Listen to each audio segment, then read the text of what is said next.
ka rin ngayon. Inumin mo at kainin mo rin yung buko sa inyo. Wala ka ng alo ka rin. Ngayon, sa tanghali ho, 1/2 cup of rice, pwede kayong kumain ho ito ng bulalo, isang beses sa linggo. Yun ho ngayon ay once a week, yung buong maro. Pwedeng isda, may kaliskis at may palikpik. Bawal yung malunggong tulingan, mataas ang uric acid ko. Bawal din ang maraming karne. Pwede kayong kumain ng vegetable. Pwede ang vegetable yung laukoy. Yung hindi nagiging sa laukoy lang. Yung sibuyas, may kamatis, yung ganun laukoy lang ang gagawin mo lang. Yung may sabaw ng tubig. Parang salad ko, parang salad. Hindi, niluluto po yun. Niluluto. Meron kang kamatis, bawang, parang pinapakuluan lang sa tubig, laukoy. Tapos huwag nang gagamit yung iba't-ibang kalasan.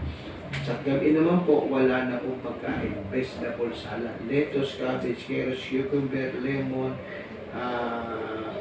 kaunting grapes. Pagkatapos ay lalagay na kaunting olive oil, kaunting rock salt, yung nabibili sa palengke. Singkamas, okay. Singkamas po, mabigat sa katawan yun. Hindi ho Hindi pwede po yun, masarap po. Hindi ka makakain ng marami. Pagkatapos lagay nyo ng kikiran. Yung kikiran,